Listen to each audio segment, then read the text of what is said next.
How to use the multi-fit refill as a replacement for your breeze mop or lightning mop. First, remove the screws and key spanner by twisting off or cutting with scissors.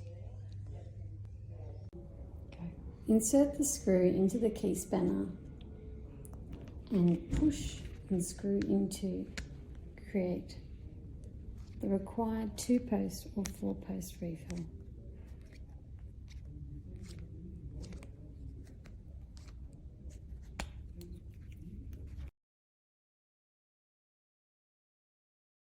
For the 2-post breeze mop, insert by aligning the 2 pins.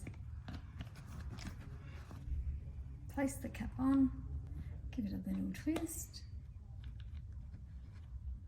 then use the key spanner to secure.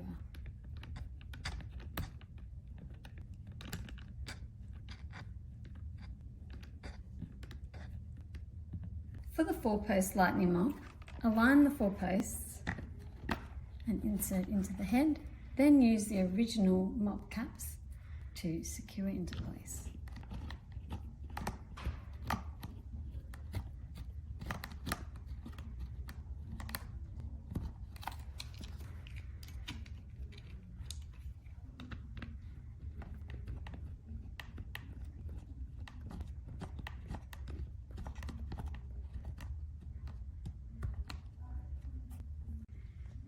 It's important to retain your key spanner for future use and sponge removal.